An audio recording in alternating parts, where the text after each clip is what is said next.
On the eve of my 18th birthday, my mother coldly canceled my long-planned celebration because my golden child sister was throwing a hysterical fit about not feeling special enough. I didn't shed a single tear. Instead, I packed my entire life into 2 plastic garbage bags, walked out into the freezing midnight air, and cut contact completely. Exactly 1 year later, their precious golden daughter caught a glimpse of the highly lucrative, multi-million-dollar technology empire I had quietly built in the shadows, triggering a jealous public meltdown that shattered my family's social standing and finances beyond repair. My name is Jessica Jenkins. To truly understand the deep-seated resentment that led to my family's ultimate public ruin, you have to understand the toxic emotional landscape of the household I grew up in. We lived in Emerald Hills, an affluent suburban community where families traded in the currency of public admiration, expensive country club memberships, and social media optics. My mother, Eleanor Jenkins, was a deeply superficial, status-conscious woman who had spent her entire adult life curating a flawless public image. To the outside world, she was a dedicated, wealthy philanthropist. Within the walls of our home, she was a cold, calculating strategist who divided her love based entirely on who could feed her insatiable vanity. My younger sister, Vanessa, was born with the exact traits my mother worshipped. She was conventionally pretty, highly dramatic, and completely obsessed with the pursuit of social media fame. From the moment Vanessa was old enough to hold a smartphone, Eleanor designated her as the family's golden star.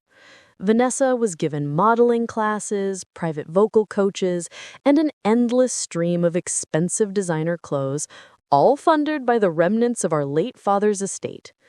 I, on the other hand, was the quiet, highly analytical sister who preferred the sterile clarity of computer code to the shallow posturing of social media. Because I refused to participate in my mother's theatrical games of public pretense, I was branded as the cold, ungrateful outcast of the Jenkins family. Throughout my teenage years, I was systematically treated as an inconvenient background character. While Vanessa's minor accomplishments, like gaining 10,000 followers on her lifestyle channel, were celebrated with lavish dinner parties and expensive jewelry, my major milestones were completely ignored. When I graduated from high school 2 years early at the age of 16 with a perfect academic record, my mother didn't even bother to attend the ceremony, claiming she had to take Vanessa to an urgent portfolio photo shoot in the city. Rather than allowing their neglect to break my spirit, I used it as a powerful, silent fuel. I spent 16 hours a day in my cramped bedroom teaching myself advanced full-stack software development, machine learning algorithms, and secure cloud database structures. By the time I was 17, I was quietly earning thousands of dollars as a freelance software architect for international tech startups. I lived far beneath my means, keeping every single dollar I earned hidden in a private independent bank account that my mother had no legal way of monitoring. I wore the same faded, thrifted hoodies, rode a squeaky, secondhand bicycle to the local library to use their high-speed internet, and let my family believe I was a broke, socially awkward failure who was destined to live a small, insignificant life. Their complete underestimation of my intelligence was the greatest shield I could have ever asked for. The true turning point arrived on the week of my 18th birthday. For years, I had dreamed of this milestone. I didn't want a massive, superficial party. I simply wanted to host a modest, elegant dinner at a beautiful garden restaurant downtown for my few genuine friends, paid for entirely with my own hard-earned money. My mother, realizing the public optics of her eldest daughter turning 18 without any family acknowledgement would look terrible to her country club associates, insisted on taking over the planning. She promised to book the venue, send out the invitations, and host a respectable family gathering. Reluctantly, I agreed, hoping that perhaps, just this once, my mother would treat me like a daughter who actually mattered. But 3 hours before the dinner was scheduled to begin, the illusion came crashing down in the most humiliating way possible. I walked downstairs, dressed in my one nice dress, only to find my mother and Vanessa sitting in the living room. Vanessa was slumped on the designer sofa, sobbing hysterically and throwing expensive throw pillows across the room, while Eleanor desperately tried to soothe her with expensive gifts. When I asked what was wrong, my mother stood up, her face instantly hardening into a mask of cold, unyielding resentment. She looked at me and announced that we were calling off my birthday dinner immediately. "Vanessa is having a severe emotional crisis, Jessica," my mother said, her voice dripping with a sharp, defensive edge. "She just found out that one of her brand sponsorships was delayed, and she is feeling incredibly insecure and unappreciated. Your sister doesn't feel special enough to watch you celebrate tonight. It's simply too insensitive for us to host a party for you while Vanessa is in this fragile state. We can celebrate your birthday next month, or perhaps we can just skip it this year. You're smart enough to understand that your sister's emotional well-being must come first." I looked at my sobbing sister, who was peeking through her fingers to watch my reaction with a smug, triumphant gleam in her eyes. I looked at my mother, who didn't possess a single ounce of maternal warmth or regret for what she was doing to her eldest child on her milestone birthday. In that exact moment, a profound, freezing clarity washed over my mind. The last remaining shred of biological obligation I felt toward these people completely withered away. I didn't scream, I didn't cry, and I didn't waste a single breath begging them to care about me. I simply turned around, walked calmly up the stairs to my bedroom, and locked the door. I spent the next 2 hours packing my entire life into 2 heavy black plastic garbage bags. I packed my clothes, my laptop, my external hard drives containing my proprietary software projects, and my legal identification documents.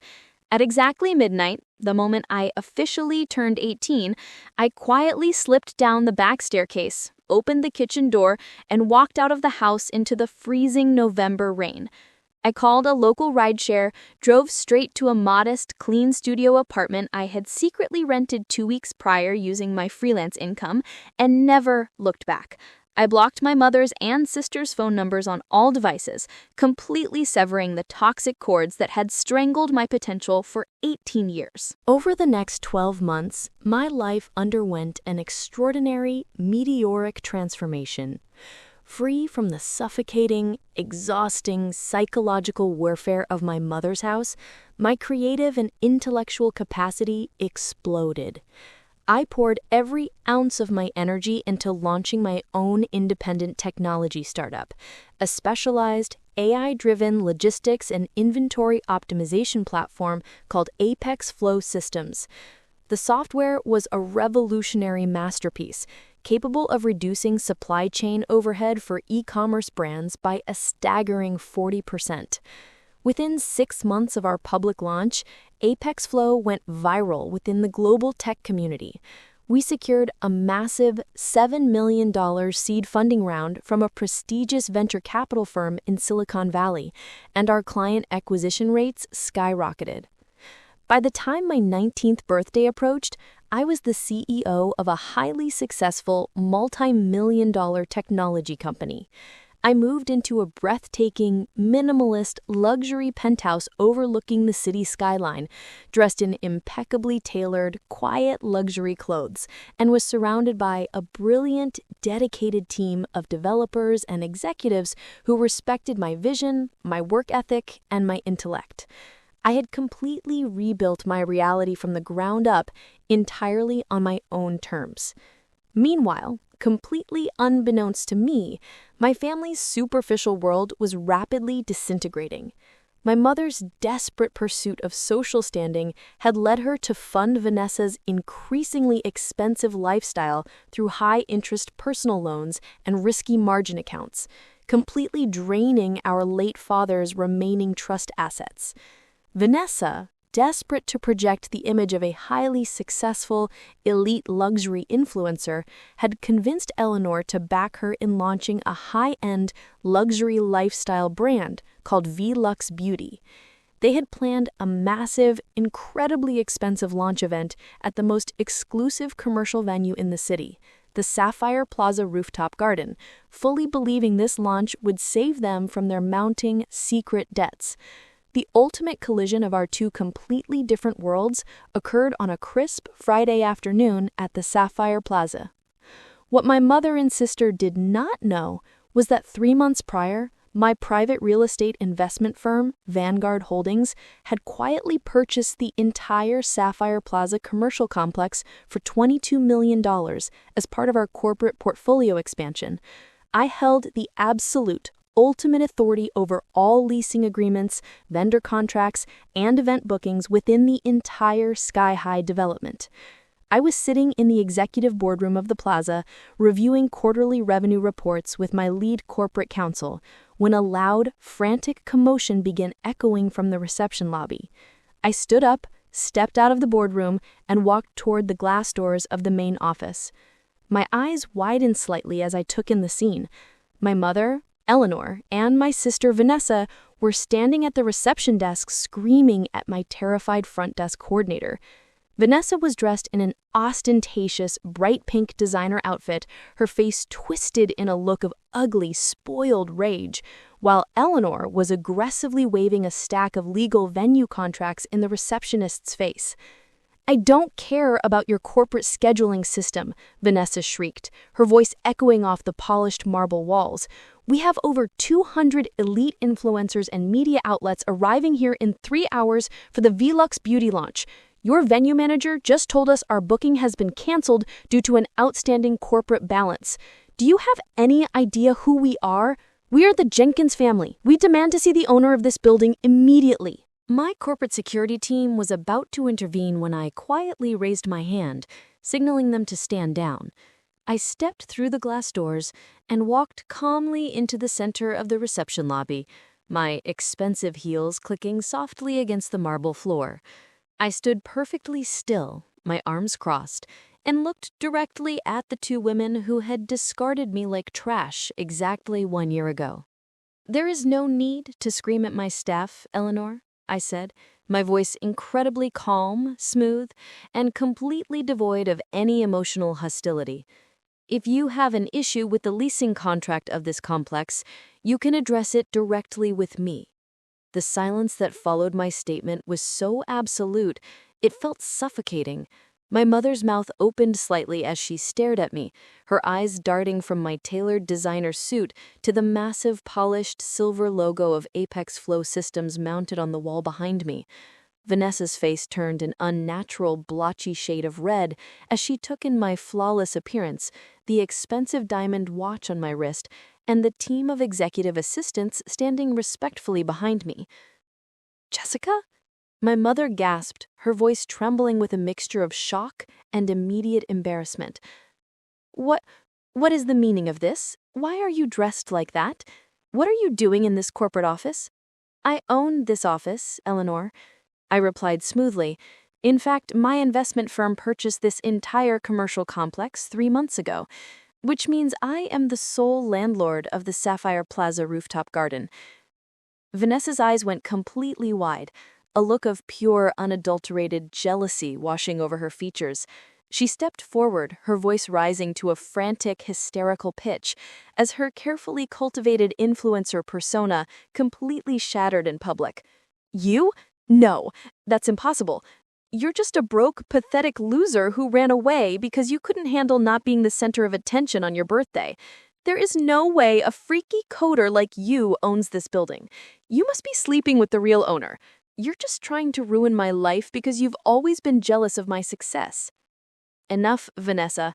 My lead corporate counsel stepped forward, presenting a bound folder of certified legal documents.